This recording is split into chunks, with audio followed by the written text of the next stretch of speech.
Hola, buenas tardes. Por parte del Colegio de Nutriólogos de La Laguna, les damos la bienvenida a la sesión del mes de febrero. El día de hoy tenemos dos invitadas muy especiales, pero antes de eso les recordamos, por favor, tener su micrófono en silencio. Si tienen alguna duda, la pueden escribir por el chat. Igual las ponentes nos van a pasar como sus datos de contacto y vamos a tener al final una sesión de preguntas y respuestas para poderlas realizar. Vamos a empezar con la licenciada en nutrición Daniela Martínez.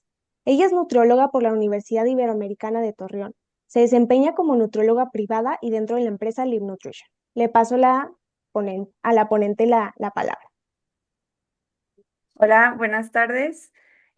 Mucho gusto. Y bueno, pues yo aquí lo que voy a hacer más que nada es presentarles lo que viene siendo un producto llamado Curpen, ¿ok? Este forma parte pues de lo que viene siendo en la empresa Live Nutrition. Muy bien. Entonces, pues voy a empezar rapidito con lo que viene siendo que es la sarcopenia. No voy a indagar tanto porque pues Mariana va a seguir con este tema más adelante. Y pues bueno, primero, ¿qué es la sarcopenia? Como ya sabemos, pues es una condición que se caracteriza por una pérdida progresiva de la función y de la masa muscular. Y pues se ha asociado con varios efectos adversos sobre la salud, los cuales están incluidos las fracturas, el deterioro funcional y la mortalidad. Y pues últimamente ya ha sido reconocida formalmente como una enfermedad muscular en la clasificación internacional de enfermedades. Y muy bien, aquí les presento ya lo que viene siendo el producto Curpen. Esta fórmula está especialmente diseñada justo para contrarrestar los efectos provocados por la sarcopenia en el músculo. Su fórmula contiene proteína de suero de leche, contiene HMB, contiene lo que viene siendo el aminoácido leucina, creatina y está adicionado también con omega 3, vitaminas A, D y D3, así como pues otros aminoácidos que pues justamente nos ayudan a que la proteína, perdón, pueda ingresar al músculo de una forma más eficiente. Y pues bueno, la presentación que se maneja por el momento es un polvo justo para hacer una bebida o a lo mejor también para ponerlo en algunos alimentos como la fruta, el yogurt, etcétera.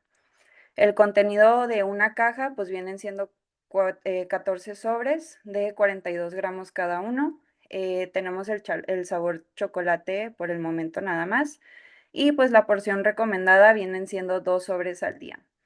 Igualmente, pues no es recomendado en personas con alergia a la proteína láctea, ya que es una proteína a base de suero de leche.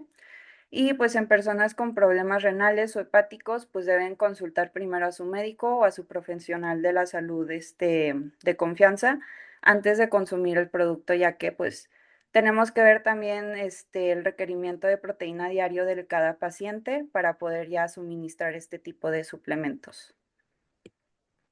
Y muy bien. Aquí tenemos un poquito más desglosada lo que viene siendo la información nutrimental.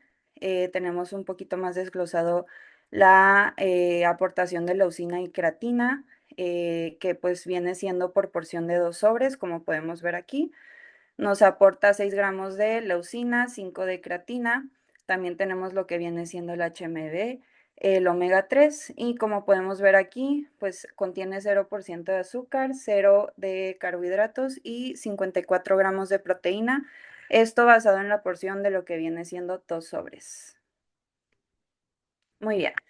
Y pues sabemos que la proteína aporta los aminoácidos necesarios para formar músculo. Pero pues la leucina es el aminoácido clave porque actúa como señalizador metabólico.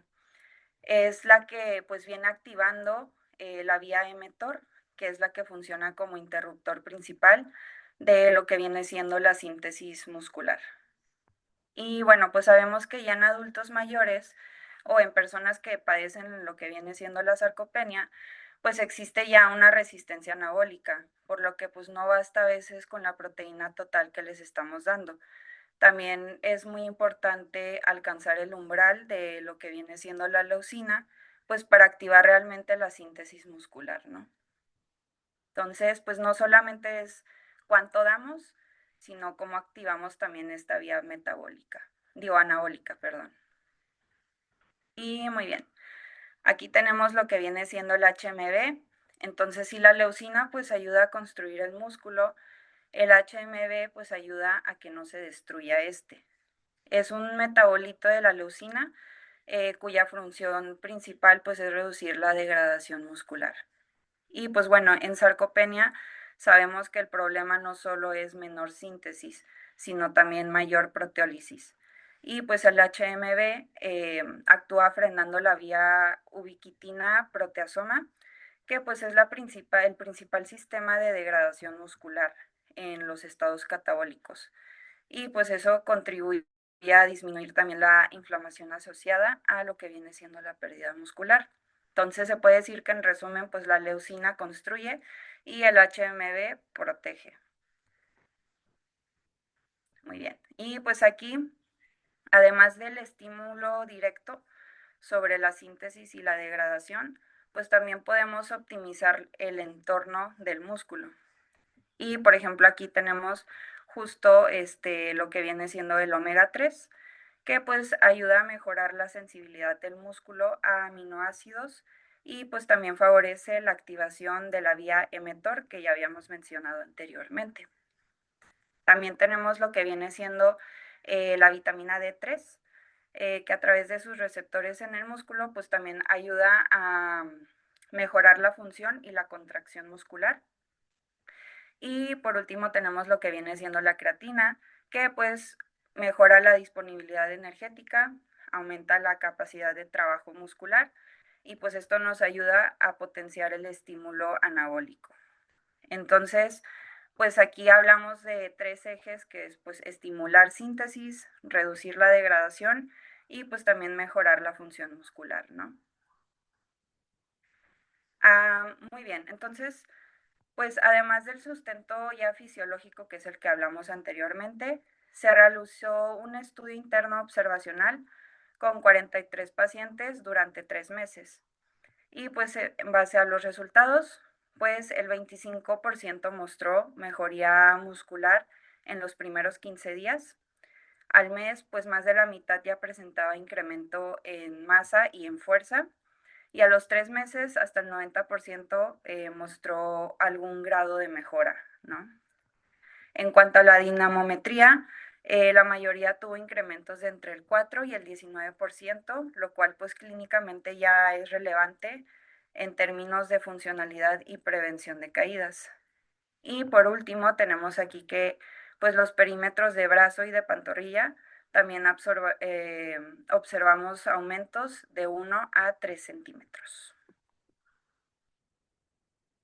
Y muy bien, pues ya por último, Kurpen pues no pretende sustituir una intervención nutricional estructurada ni tampoco el entrenamiento de fuerza, pero considerando los mecanismos que ya habíamos revisado, perdón, como que estimula la síntesis muscular a través de la leucina, disminuye la degradación mediante el HMB, optimiza sensibilidad anabólica, perdón, con omega 3, etcétera, pues podemos concluir que puede convertirse en una herramienta coadyuvante interesante dentro del abordaje integral de lo que viene siendo la sarcopenia.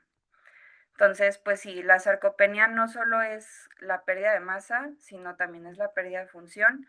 Y mientras más temprano intervengamos desde la nutrición y el estímulo mecánico, pues serán mejores los desenlaces, ¿no?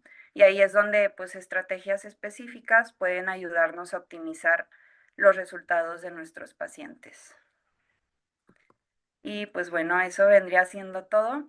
Esta presentación más que nada para que conozcan este nuevo producto que pues está especialmente enfocado en mejorar lo que viene siendo la sarcopenia, ¿no?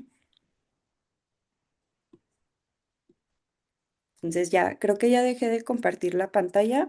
Correcto. Igual, nada más para mencionar, si desean mayor información sobre el producto, o etcétera, aquí voy a dejar en el chat pues mis datos y cualquier cosa pues aquí estoy al pendiente. Muchas Gracias. gracias, licenciada.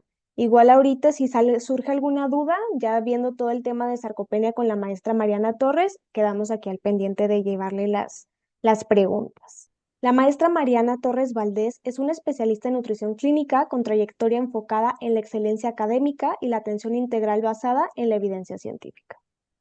Es licenciada en nutrición por la Universidad Juárez del Estado de Durango y cuenta con una maestría en nutrición clínica por el Instituto Nacional de Salud Pública y el Instituto Nacional de Perinatología.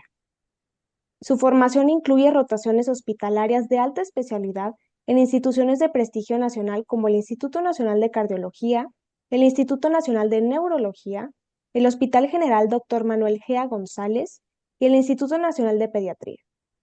Actualmente desempeña un papel fundamental en el gremio profesional, como vicepresidenta del Colegio de Nutrólogos de La Laguna y formando parte del colectivo de nutrición clínica de Torreón. En el ámbito institucional, se desempeña como encargada en la Clínica de Nutrición en la Universidad Iberoamericana de Torreón y ha sido catedrática en diferentes universidades de la región. Su experiencia se complementa con una práctica privada activa desde el año 2014 y una actualización constante en áreas críticas como el manejo del paciente hospitalizado, nutrición perinatal y reprogramación metabólica. Le cedo la palabra, maestra. Sí, pues muchas gracias, Pau. Y bienvenidos y bienvenidas todas a pues a esta sesión mensual. Digo, la verdad es que pues nos da mucho gusto a los que están ahorita conectados, porque pues justamente hacemos estas sesiones pues de actualización, o sea, como para que ya sea que sean estudiantes o profesionales ya egresados, pues justamente para que pues podamos ver un poco de pues los temas que a veces no vemos durante la carrera y que son problemáticas pues muy prevalentes en la actualidad. Entonces, ahorita pues justo les voy a ahondar un poquito más de lo que habló la licenciada Daniela Martínez y vamos a ahondar un poquito pues sobre el impacto de pues todos estos componentes como el omega 3, la creatina, la proteína y cuál es la relación en el tratamiento y la prevención de la sarcopenia, ¿no? Entonces, el tema pues del día de hoy vamos a hablar sobre la fisiopatología de la sarcopenia en la mujer durante la posmenopausia y cuáles son esas implicaciones clínicas y estrategias de prevención. Y digo, antes de que yo hiciera esta plática, o no sé, o sea, si me hubieran preguntado, no sé, hace 2 años, o sea, cuando me decían de sarcopenia, como que yo siempre pensaba en un adulto mayor, o sea, como un adulto mayor, en un viejito, pero nunca lo hubiera pensado, por ejemplo, como con mi mamá. O sea, como que yo nunca hubiera asociado a mi mamá, no sé, una mujer en la posmenopausia como alguien con sarcopenia. Y ahorita pues nos vamos a dar cuenta de que sí, es mucho más prevalente de lo que pensamos. Ahorita les traigo también esta diapositiva, habla un poquito sobre la carga económica de la sarcopenia. Digo, no encontré lamentablemente datos en México, pero es para que nos demos una idea la problemática de salud pública, ¿no? Y todos los gastos que pudieran derivar pues sí, de esta problemática. Por ejemplo, en Estados Unidos, la sarcopenia les cuesta 18.5 mil millones de dólares al año, que esto representa el 1.5% del gasto sanitario total. Por ejemplo, los pacientes que tienen sarcopenia, pues van a ser pacientes que van a tener estancias intrahospitalarias más prolongadas, y pues esto genera tanto costos para el paciente o si hablamos del sector público, pues costos para el hospital. Y muchas veces son pacientes que tienen que reingresar nuevamente. Entonces, una vez que egresan, si egresan con una depresión pues de mucha masa muscular, pues van a ser pacientes que van a reingresar más rápidamente.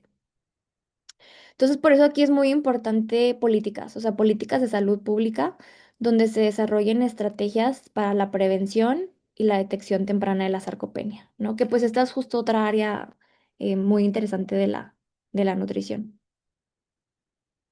Y, ay, ¿qué pasó? Perdón, como que se me saltó mucho. Y bueno, ya hablando un poquito sobre la menopausia, pues, ¿qué es la menopausia? La menopausia es un estado que se caracteriza por el cese de las funciones primarias de los ovarios durante 12 meses consecutivos. Y pues esto da lugar a muchos cambios hormonales. ¿Cuáles son estos cambios hormonales? Pues vamos a empezar a ver que las pacientes tienen menores niveles de testosterona, menores niveles de hidroapiandrosterona, de progesterona, también tienen menores hormonas del crecimiento y factor de crecimiento similar a la insulina.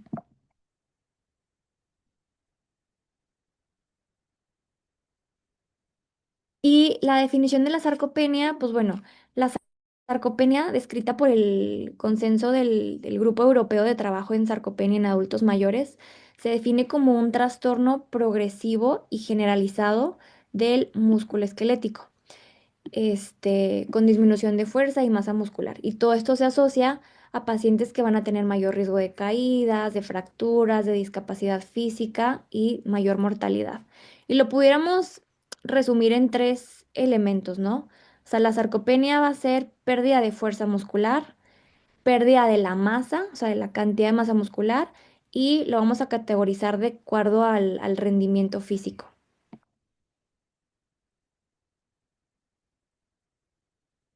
¿Cuál es la prevalencia? Se estima que las mujeres que están en la posmenopausia, el 31% de estas mujeres tiene prevalencia de, la sarcopenia, más bien dicho, está en el 31% de las mujeres durante la posmenopausia. Y vamos a ir viendo ahorita que esto radica principalmente en la pérdida de los estrógenos, ¿no? Porque los estrógenos son muy importantes para la síntesis proteica. Por ejemplo, la posmenopausia también se asocia con un mayor riesgo de sarcopenia. Hay hasta 3 veces más riesgo de sarcopenia en las mujeres durante la posmenopausia. Y la pérdida de masa muscular se estima que se pierde en promedio 200 gramos por año, mientras que la masa grasa pues va a ir incrementándose. Esta imagen justamente podemos ver cómo las concentraciones hormonales van cambiando dependiendo si estamos en la premenopausia, en la perimenopausia o en la posmenopausia. El estradiol, justamente, esta es uno de los estrógenos con una mayor actividad durante la etapa reproductiva. Entonces, una vez que llega la perimenopausia y la posmenopausia, pues vamos viendo cómo van descendiendo de manera importante estos niveles basales.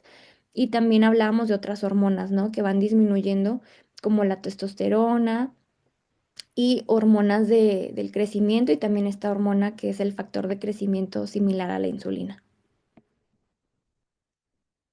¿Cuál es la importancia o cuál es el rol de los estrógenos? Los estrógenos tienen no solamente roles anabólicos, sino también tienen un rol antiinflamatorio y también tienen un rol muy importante en la función mitocondrial.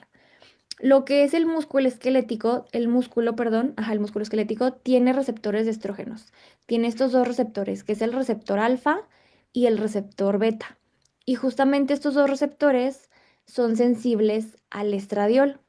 Entonces, aquí les dejé justamente como cuáles son estos mecanismos que ejerce el estradiol en estos receptores. Uno, como decía ahorita Dani, es importante, bueno, ya hablaba justamente de otros componentes de la dieta, pero en el caso de las mujeres, el estradiol es importante para activar vías de señalización mTOR, que es justamente una vía metabólica para activar síntesis de proteínas musculares.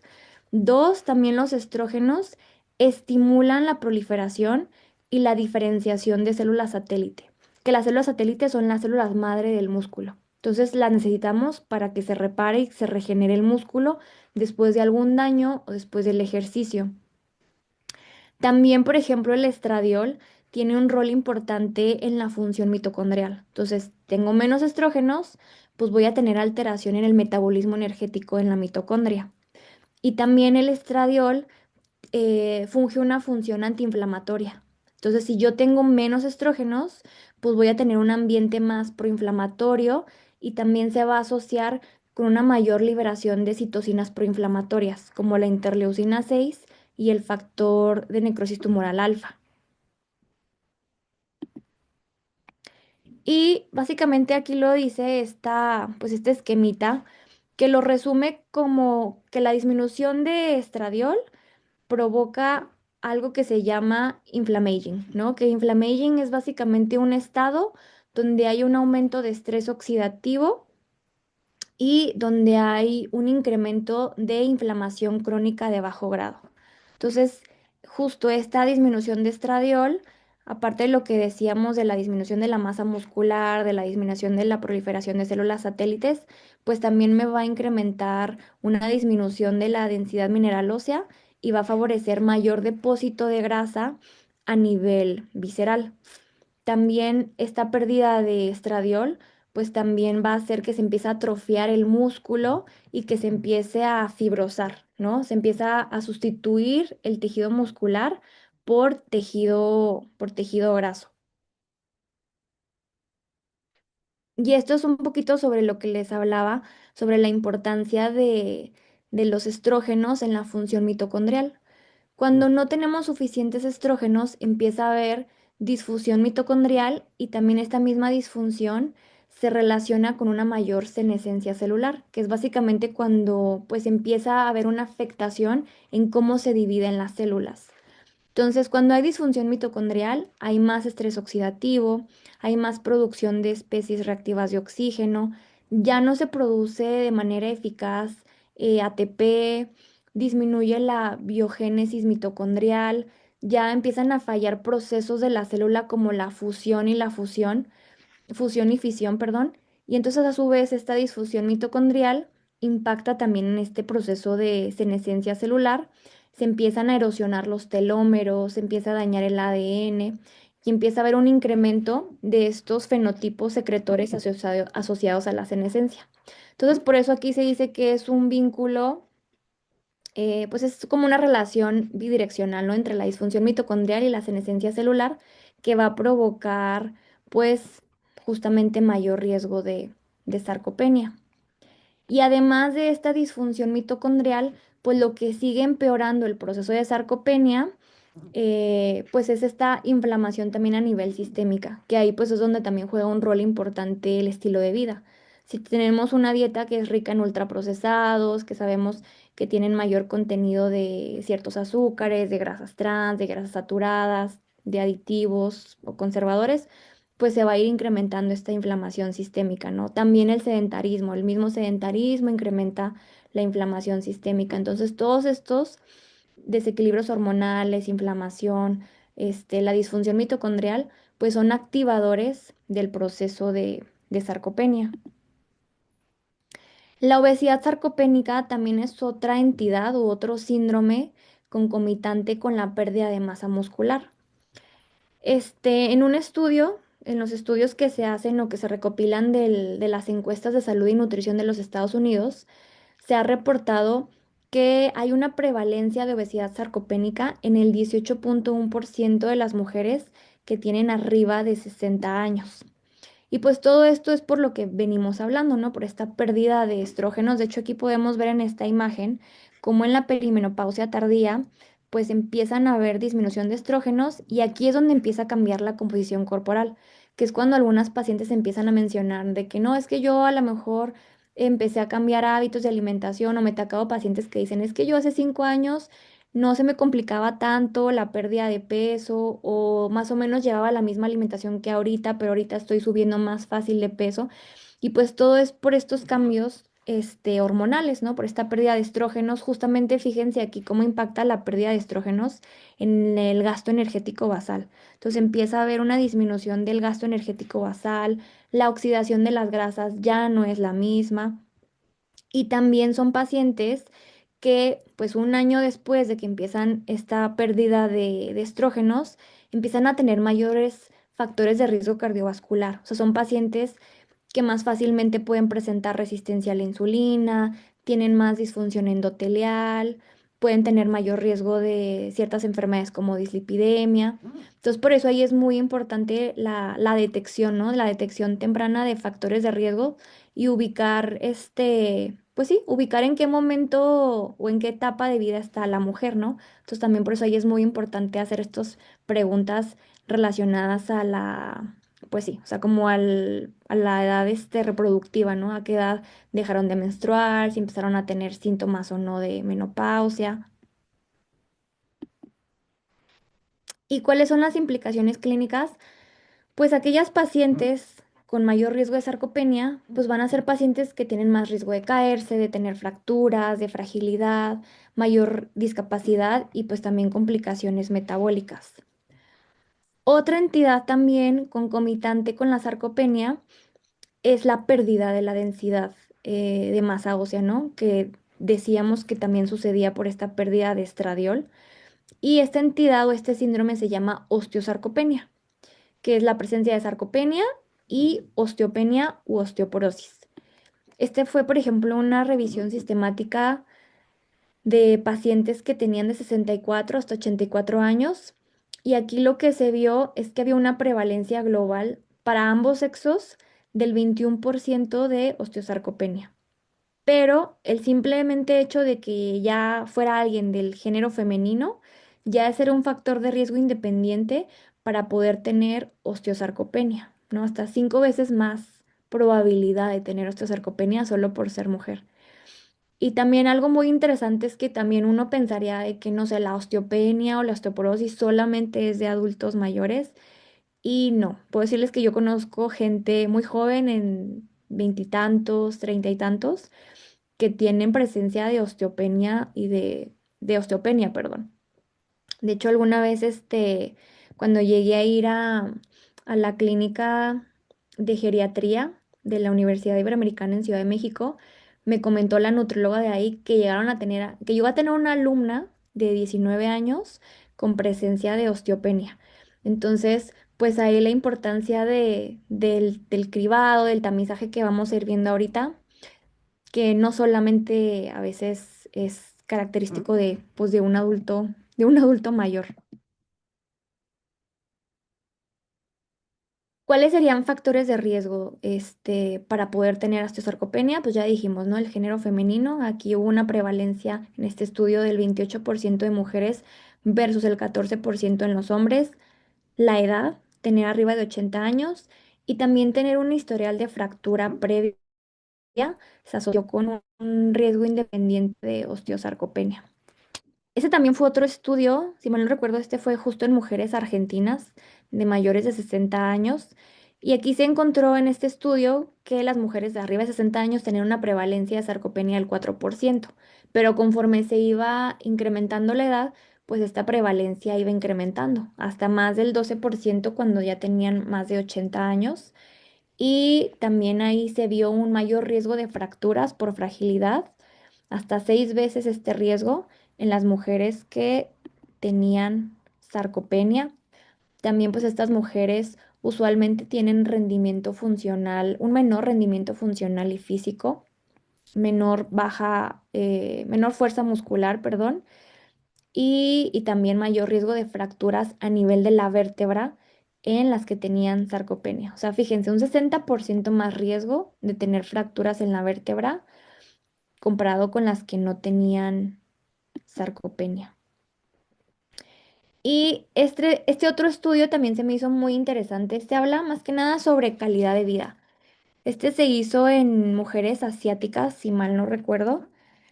Pero fíjense la edad, o sea, eran mujeres de 49, 50 años que justamente estaban en la posmenopausia, ya que a ellas se les evaluó la calidad de vida con esta escala, que se llama escala de calificación de la menopausia. ¿Qué medía esta escala?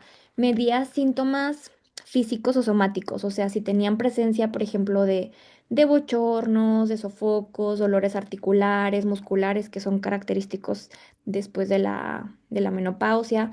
También evalúa, por ejemplo, presencia de síntomas pues relacionados con mayor riesgo de depresión, cambios de humor, inestabilidad, inestabilidad pues sí, en el estado de ánimo.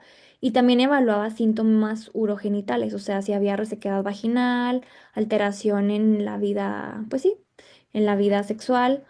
Y aquí lo que se encontró es que el 80% de las mujeres que justamente estaban en la posmenopausia tuvo puntajes de moderados a graves en lo que refiere a la calidad de vida. Entonces podemos decir que las mujeres durante la posmenopausia pues pueden tener alteración en la calidad de vida.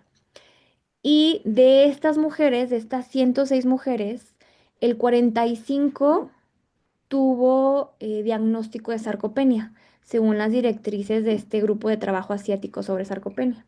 Entonces aquí lo interesante es que el 50% de las mujeres tenían sarcopenia y podemos decir que la gran cantidad de esas pacientes con sarcopenia también tenía una mala calidad de vida. Pero aquí también lo que se me hizo interesante es que cuando a ellas les hacían el cribaje, que ahorita vamos a ver que el cribaje se hace con esta herramienta que se llama SARCF. El cribaje te hace preguntas sobre tu capacidad de cargar cosas, no sé, de que la capacidad que tienes tú de cargar 4,5 kilos, o la capacidad que tienes de subir escaleras, o la capacidad de, no sé, de hacer pues de hacer ciertos ejercicios. Y la mayoría de ellas se percibía como fuertes, o sea, como que al hacerle las preguntas, ellas se percibían como fuertes, pero ya cuando les hacían el diagnóstico con estos criterios de este grupo de trabajo, pues no, ahí justamente se dieron cuenta de que el 45 sí tenían sarcopenia. Entonces, como que cuando yo leí este estudio, digo, uno, o sea, me dio como información de darme cuenta que a veces no solamente son importantes las herramientas de tamizaje o de cribaje en el caso de la sarcopenia, sino que realmente tendríamos que usar pruebas diagnósticas para darnos cuenta de si la persona tiene o no riesgo de sarcopenia. Y también ahí, digo, esa ya fue como mi interpretación, pero fue como mi interpretación de que muchas veces las mujeres, pues no sé, o sea, como que hablando en mi experiencia en la consulta, muchas veces, no se dan cuenta o no se prestan atención a ellas mismas y a veces como que se dejan al final. Y pues ya haciendo todas estas encuestas, ¿no? De calidad de vida o haciendo estos criterios diagnósticos, pues nos damos cuenta que pues hay mucha área de oportunidad para poder ayudar a las mujeres en esta etapa de la menopausia. Y ya digo, aquí les anoté algo importante, ¿no? Que estos síntomas también de dolores musculares y articulares eran más graves en las mujeres, que tenían sarcopenia. Entonces, por eso ahí es muy importante, no sé si estamos viendo una paciente con menopausia, la importancia de recabar muchos datos o de documentar muchos datos en la parte de sintomatología o en la parte del examen físico orientado a la nutrición, porque pues eso nos puede dar mucha información para la intervención de nuestras pacientes. Y bueno, esto es también un poquito sobre las implicaciones clínicas, pero pues de la obesidad sarcopénica. El simplemente hecho de tener obesidad sarcopénica nos incrementa hasta el 21% mayor riesgo de mortalidad. También las pacientes con obesidad sarcopénica pues van a ser pacientes que van a tener más complicación en la movilidad, desde subir hasta bajar escaleras. Igual ya lo hablábamos ahorita, van a tener más complicaciones metabólicas y también son pacientes que van a tener un poquito más riesgo de experimentar síntomas depresivos. Y estas justamente son las herramientas que les mencionaba, que son las herramientas de cribado de tamizaje. Que las herramientas de tamizaje, pues es importante saber que no son herramientas diagnósticas, justamente son herramientas para detección de riesgo. Pero pues aquí lo padre de las herramientas de tamizaje, pues es que son muy rápidas. Entonces tenemos a la escala SARC-F, que identifica a la paciente con riesgo de sarcopenia cuando tiene mayor de 4 puntos y usualmente está más validado en adultos mayores hospitalizados. La verdad, no encontré un estudio que utilizara estas escalas en las mujeres durante la menopausia, la posmenopausia, pero pues son herramientas que también las podemos utilizar en estas mujeres. Y esta herramienta tiene una sensibilidad del 72% y una especificidad del 41%. Pero ya después de algunos años se reformuló o se mejoró, como quien dice, esta escala y se lanzó esta escala que se llama SARC-CALF, donde aquí lo único que se le agregó fue la circunferencia de cintura. Realmente, pues nada más ocupamos la cinta métrica, pero digo, si tenemos a la mano la cinta, pues fíjense cómo aumenta la especificidad. La sensibilidad aumenta hasta el 88%, pero la especificidad sí aumenta hasta un 78%. Que recordemos que la especificidad pues es la capacidad que tiene pues una prueba o un instrumento de identificar correctamente a los pacientes que no tienen la enfermedad. Entonces, si tenemos a la mano la cinta métrica, pues estaría mucho mejor utilizar esta escala SARC-CALF. Y ya estos son pues los criterios diagnósticos de sarcopenia. Estos son los criterios recomendados por este grupo de trabajo europeo sobre la sarcopenia. Y pues, ¿qué nos dicen ellos? Ellos nos dicen que este, cuando identificamos a alguien con sarcopenia probable, solo necesitamos la presencia de la baja fuerza muscular, de la baja fuerza muscular, que la medimos con el dinamómetro, con la fuerza de agarre, o también lo podemos medir con la prueba de levantarse de la silla, pero ya para diagnosticar tal cual la sarcopenia necesitamos de dos criterios. Esta baja fuerza muscular, que ya dijimos que se puede medir con la fuerza de agarre, que sería menos de 16 kilos en mujeres y menos de 27 kilos en hombres, y midiendo la masa muscular apendicular, ¿no? Que es esta masa de los brazos, de las piernas, las podemos obtener a través de métodos como la bioimpedancia, la densitometría axial computarizada, tomografía. Y la baja masa apendicular muscular se define en mujeres como aquella menor de 15 kilos y como aquella en hombres menor de 20 kilos. Y ya si lo ajustamos por la talla, sería menos de 6 kilogramos sobre metro cuadrado en las mujeres y menos de 7 kilogramos sobre metro cuadrado en los hombres. Y ya si queremos estadificar o identificar qué tan severa es la sarcopenia, pues ya necesitamos de tres criterios y podemos utilizar cualquiera de estas pruebas, ¿no? La velocidad de la marcha, la caminata de 400 minutos o la batería corta de rendimiento físico. Y ya entrando en el tema de la intervención nutricional, pues bueno, justamente como decía Dani ahorita, pues es muy importante el aporte de proteína en la dieta, que idealmente es que no nos bajemos del gramo por kilo de peso. O sea, idealmente es quedarnos de 1 a 1,2 gramos por kilo de peso. Si tuviéramos un paciente que tuviera alguna enfermedad crónica, se recomienda de 1,2 hasta 1,5 por gramos al día y hasta 2 gramos por kilo al día si tuviera desnutrición o una enfermedad severa. También ahorita vamos a ver la importancia de distribuir de manera equitativa el aporte de proteína. También se ha visto que si distribuimos en promedio de 20, 25 hasta 30 gramos de proteína por tiempo de comida, también eso favorece el anabolismo muscular. Las fuentes de proteína, pues podemos utilizar también, por ejemplo, ya sea dentro de la dieta o como complementos, fuentes de proteína provenientes del suero de leche, que eso se ha visto que si se combina con ejercicio de resistencia nos favorece un aumento de masa magra y menor grasa total. Pero también hay evidencia en las mujeres en la menopausia del uso de la proteína de la soya. ¿Por qué? Porque la soya tiene fitoestrógenos, que son las isoflavonas. Entonces, estas isoflavonas también pueden mejorar la calidad de la densidad muscular y también aumentar la masa libre de grasa. Más aparte de que también hay evidencia de que el uso de isoflavonas a través de la dieta, principalmente, también puede ayudar a mejorar muchos de estos síntomas somáticos y físicos en la menopausia, ¿no? Como la presencia de bochornos o ciertos cambios de humor. Y esto es lo que les decía sobre la distribución de proteína, ¿no?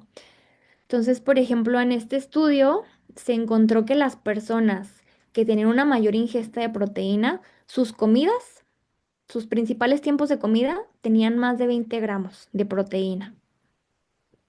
Entonces ahí la importancia de la distribución equitativa, pero también, por ejemplo, algo que se me hizo interesante de este estudio, que fue de hombres y mujeres, pero todos eran hombres y mujeres arriba de 55 años, pero ahí solo el 21% de esta población de esta edad alcanzaba la meta de igual o más de 1,2 gramos.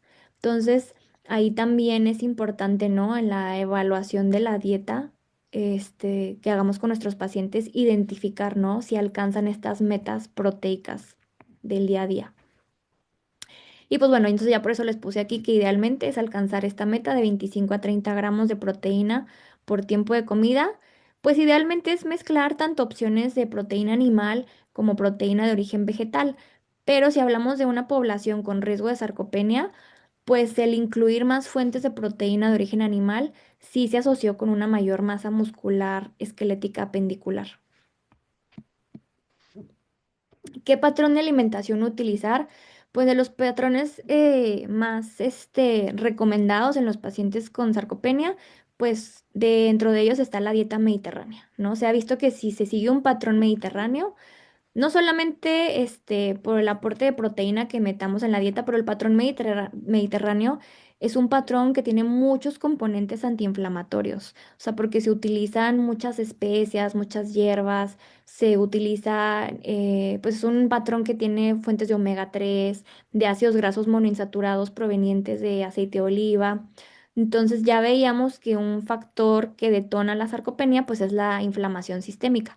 Por eso pues hace sentido que un patrón recomendado pues sea la dieta mediterránea, ¿no? Entonces la dieta mediterránea pues se asocia con menor riesgo de fragilidad, por lo que les decía, menos estrés oxidativo, menos inflamación, menos resistencia a la insulina. Y también hablando de la obesidad sarcopénica, pues nos puede ayudar a las mujeres a que controlen de manera más eficaz su peso en esta etapa de la posmenopausia. Y aquí, pues aquí está la dieta mediterránea, que a lo mejor ya muchos o varios de ustedes ya la conocen. Entonces les digo, la base, bueno, la base es como la recomendación de estilo de vida, pero aquí hace mucho énfasis, no sé, de que en tu hidratación,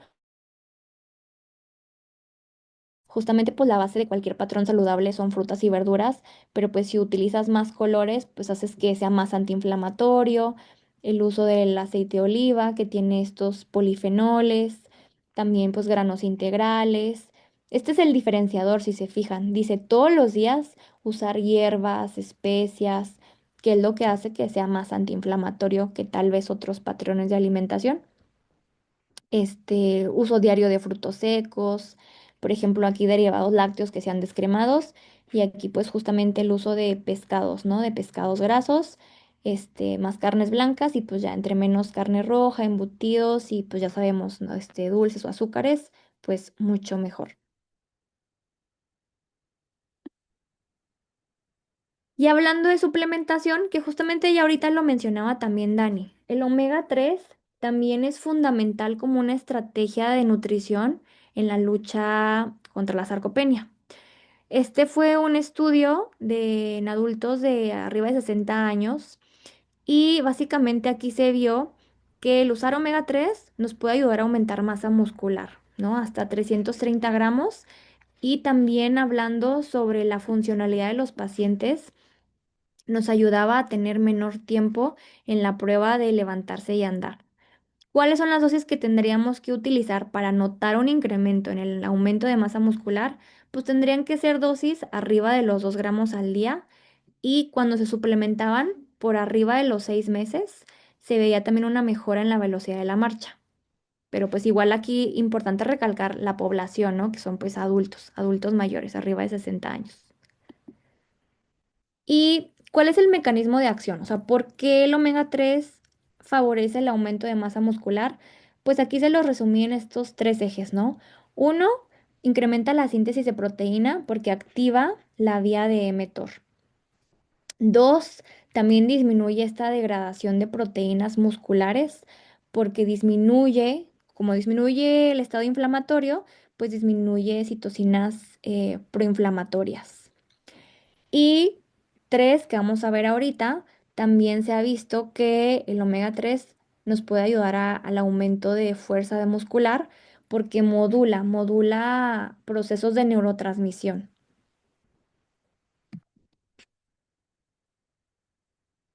Y este es el mecanismo, ¿no? En el cual el omega 3 incrementa la fuerza muscular. Sabemos que el omega 3 estamos hablando que está compuesto por EPA y DHA.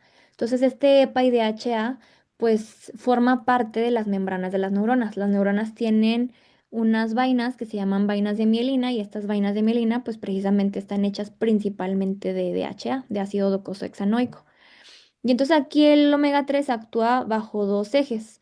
Uno, favorece que las membranas tengan más fluidez y también favorece a que haya más sensibilidad a la acetilcolina, que la acetilcolina pues es un neurotransmisor. Y esta mayor fluidez y esta mayor sensibilidad a la acetilcolina hace que la transmisión de los impulsos pues sea más rápida y que también las contracciones musculares sean más rápidas. Entonces todo esto mejora adaptaciones neuromusculares y pues mejora el aumento de la fuerza muscular. Este justamente fue una revisión sistemática, y un metaanálisis de ensayos aleatorizados de adultos arriba o en edad promedio de 73 años, 63 años, perdón, con sarcopenia o riesgo de sarcopenia. Y fíjense, de esta población de los 1800, 50% eran mujeres. Entonces aquí lo que se vio es que si consumían arriba de 2 gramos, en promedio 2,5 gramos al día durante 6 meses, a esta población de adultos mayores, el omega 3 les ayudaba a mejorar la fuerza muscular en extremidades superiores y también en extremidades inferiores. Entonces, por eso es un suplemento que nos puede ayudar tanto en la masa, en la cantidad de masa muscular, pero también en la fuerza, ¿no? De masa muscular. Y esta es otra tablita que les traigo, sobre el aporte de EPA y DHA en algunos alimentos, ¿no? Que aquí pues la ideal es que lo alcancemos, lo podemos alcanzar a través de la dieta o a través de la suplementación. Por ejemplo, los pescados grasos que tienen un poquito más de omega 3 pues justamente son estos, ¿no? Es la caballa, el salmón, las sardinas, el arenque y la trucha. La creatina también ahorita que lo mencionaba Dani, pues es otra estrategia nutricional que podemos usar en la sarcopenia durante la menopausia. Nosotros las mujeres tenemos reservas endógenas de creatina mucho menores que los hombres, o sea, tenemos hasta 70-80% menores de reservas comparado con los hombres. Y digo, igual, este fue otro estudio, este fue un ensayo también aleatorizado en mujeres, en adultas mayores, y aquí básicamente lo que se vio es que el uso de creatina combinado con ejercicio de resistencia durante al menos 24 semanas, o sea, 6 meses, fue en promedio 5 gramos de creatina al día con ejercicios de resistencia de 2 sesiones a la semana, aumentaba esta masa muscular esquelética pendicular, o sea, de los brazos y las piernas, y también mejoraba la función muscular. Pero bueno, ahí la importancia también de hacer notar que no solo es suficiente con la creatina, ¿verdad? Tiene que ir acompañada de esta programación de ejercicios de resistencia. Y este es otro estudio que me gustó mucho, que habla también sobre el uso de la creatina, pero en diferentes etapas de la vida. De hecho, si se fijan, ya hay evidencia que se puede usar, no solamente en las adultas mayores, hay también evidencia de que se empieza a usar en etapas como en el embarazo, pero bueno, ahorita nos fijaríamos, ¿no? En esta etapa, ¿no? Que es la etapa de la perimenopausia y ya en la posmenopausia.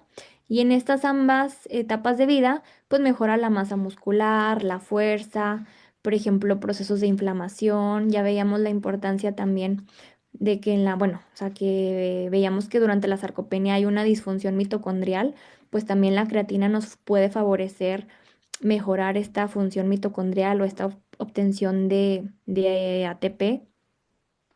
¿Y cuál sería el abordaje? Pues hay dos abordajes, como una fase de carga que se pretende que pueda ser de 20 gramos por día durante los primeros 5 días y ya después una sesión de mantenimiento, pero realmente de lo que yo he visto de evidencia es que no es necesario hacer una fase de carga. O sea, puedes utilizar desde un inicio esta fase de los 5 gramos al día de creatina y a largo plazo vamos a seguir teniendo los mismos beneficios en estos resultados, en fuerza, músculo, salud ósea, en energía y en recuperación y rehabilitación. La vitamina D también es otro elemento importante de la intervención nutricional. Se ha visto que hay una prevalencia de deficiencia de vitamina D en la menopausia desde un 32 hasta el 72%. ¿Y esto por qué? Porque también los estrógenos favorecen la actividad de las enzimas responsables de activar la vitamina D. Y pues la vitamina D también por su parte favorece la síntesis proteica, el transporte de calcio y fósforo en el músculo y también de esa forma influye en la fuerza muscular. Entonces por eso aquí también es muy importante la evaluación. O sea, idealmente es que sí evaluemos los niveles basales de vitamina D, que por abajo de 20 nanogramos sobre mililitros se considera como deficiencia y por abajo de 30 como insuficiencia. Entonces, las guías de endocrino, ¿qué sugieren? Sugieren en promedio de 800 a 1000 unidades al día para poder mantener dosis por arriba de 20 nanogramos en mujeres mayores o posmenopáusicas. Digo, perdón, no fueron las guías de endocrino, sino son las guías europeas, la Sociedad Europea de Osteoporosis, Osteoartritis y Enfermedades Musculoesqueléticas.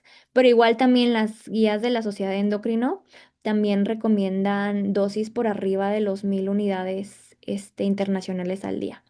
Pero aquí pues yo les diría la clave pues es individualizar. O sea, dependiendo de los niveles basales, pues es dar la suplementación a las pacientes. porque también ya hay algunos estudios que indican que idealmente es que podamos tener niveles de vitamina D entre 50 hasta 60 nanogramos sobre mililitro. Entonces ahí creo que es importante la parte de la individualización. Y ahí nada más les puse alguna pequeña anotación que si tuvieran pacientes que tuvieran mala absorción o algún tipo de daño hepático, la mejor forma de utilizar la vitamina D sería en forma de calcifediol, porque tiene más biodisponibilidad.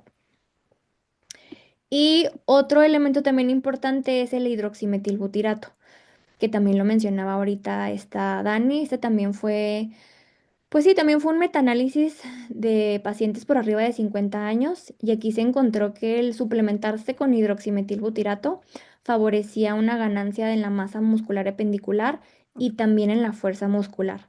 ¿Cuánto? En promedio son 3 gramos al día de hidroximetilbutirato, pero también pues para ver estos beneficios tendríamos que suplementar a los pacientes al menos 12 semanas. Porque también eso es lo que me he fijado, los tiempos. O sea, muchas personas a veces no tienen como un uso constante o no, ni siquiera saben cuánto tiempo. O sea, de que no es que el doctor me dijo que de tomar el omega 3 pero sí cuánto o cuánta dosis. Entonces también es muy importante ahí pues indicarles a los pacientes el mínimo de tiempo del suplemento y pues estarles haciendo las evaluaciones. Y bueno, porque el hidroximetilbutirato nos favorece a la fuerza y al aumento de la masa muscular, ya también lo mencionaba ahorita Dani, pero uno, HMB activa la vía mTOR, inhibe esta vía que se llama ubiquitina proteasoma, y entonces esta vía lo que hace es degradar las proteínas, ¿no? Entonces, por eso también no solamente incrementa la síntesis, sino inhibe la degradación, que también lo decía ahorita esta Dani. Y también el HMB pues modula la apoptosis. Reduce la apoptosis de las células musculares al modular la señalización de la mitocondria.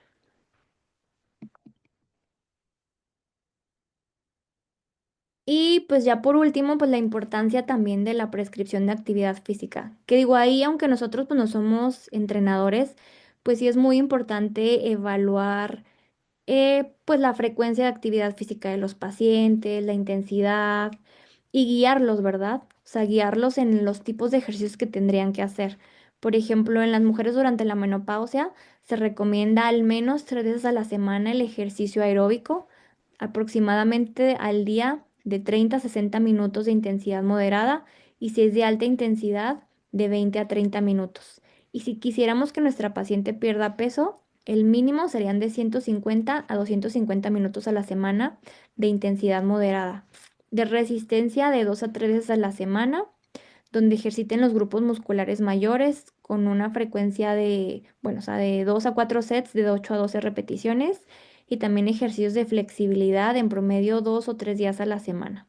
Pero pues si tenemos ahí también o si trabajamos en equipo multidisciplinario, pues también es importante derivar a las pacientes para que les realicen de manera individualizada un esquema de prescripción de ejercicio.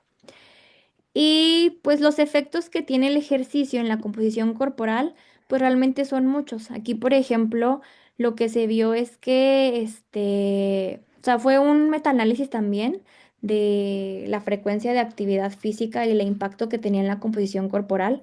Y aquí lo mínimo o lo promedio que se hizo de ejercicio eran 3 días a la semana y se dividían a las pacientes dependiendo si hacían ejercicio aeróbico, de resistencia o combinado, pero aquí lo que se encontró es que cualquiera de estos 3 ejercicios favorecía un incremento en la masa muscular, mayor masa libre de grasa, menos porcentaje de grasa y menos grasa visceral. Entonces aquí pues es importante hacerles pues estas recomendaciones de ejercicio y que también si los hacen combinados el aeróbico y el de resistencia pues van a tener pues mucho más mejorías.